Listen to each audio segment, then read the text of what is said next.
Sublime text চমৎকার একটা text editor. এর কিছু স্পেশাল ফিচার আছে যেটা ব্যবহার করলে আপনার কোডিং লাইফ অনেক সহজ হয়ে যাবে।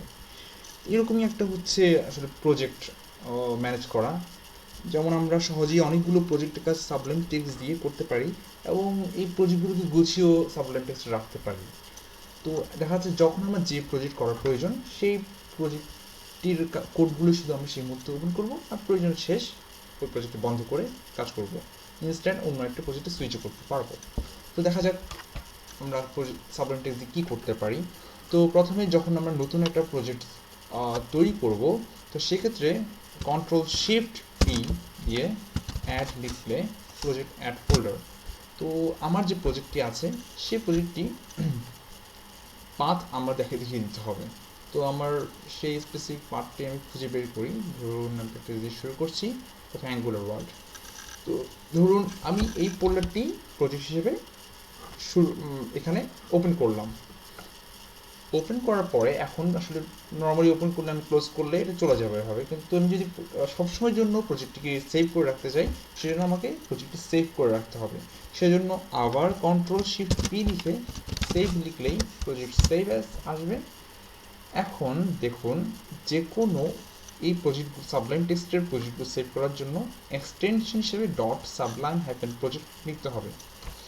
আর নাম কী দিবেন সেটা সম্পূর্ণ আপনার ব্যাপার, তবে প্রজেক্টের নাম নাম অনুসারেই জিনিসটা দিলে ভালো হয় অ্যাকচুয়ালি।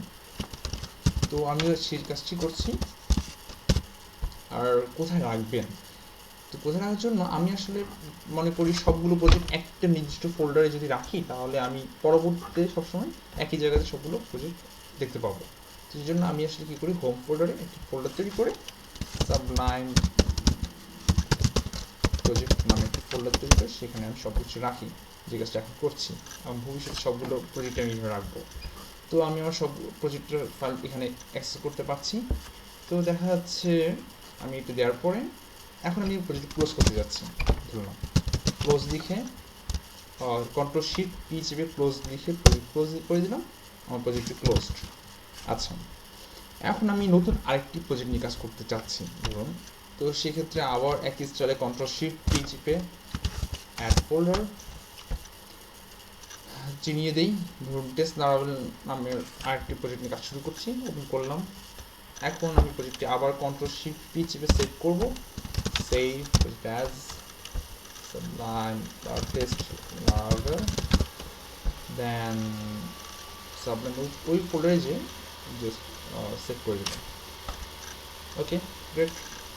এখন এখানে কাজ করার সময় এখন আমার প্রয়োজন হলো আমার আগের প্রজেক্টে ফিরে যেতে হবে।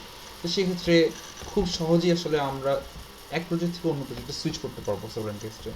এই জন্য Ctrl+Alt+P লিখে যে প্রজেক্টগুলো আছে সেগুলো মোটামুটি একটা লিস্ট পাবো। তো যেমন আমি আগের প্রজেক্টে ফিরে যেতে চাইলে অ্যাঙ্গুলার ওয়ার্ল্ড লিখে দেবো, আগের প্রজেক্টে চলে গেলাম। আবার এখান থেকে এবং ঠিক যে ফাইলটি ওপেন ছিল সেই ফাইলেই কিন্তু এটি চলে এসেছে, এবং এই মুহূর্তে আমার প্রয়োজন হলো আমি সামনে এডিট করি, এই মুহূর্তে প্রয়োজন হলো আবার আগের প্রজেক্টে ফিরে যেতে। আবার Ctrl+P টেস্ট লারাভেল, আবার এখানে চলে আসলাম। তো আসলে খুব সহজেই এসব কাজগুলো সাবলাইম টেক্সট দিয়ে করা যায়, এবং যখনই প্রয়োজন যে মুহূর্তে যে প্রজেক্টে কাজ করার প্রয়োজন সেই প্রজেক্টটি আমরা ইনস্ট্যান্ট চলে যেতে পারছি। তো আশা করি এই ভিডিওটি সবার ভালো লাগবে এবং অনেকের উপকারে আসবে। ধন্যবাদ সবাইকে।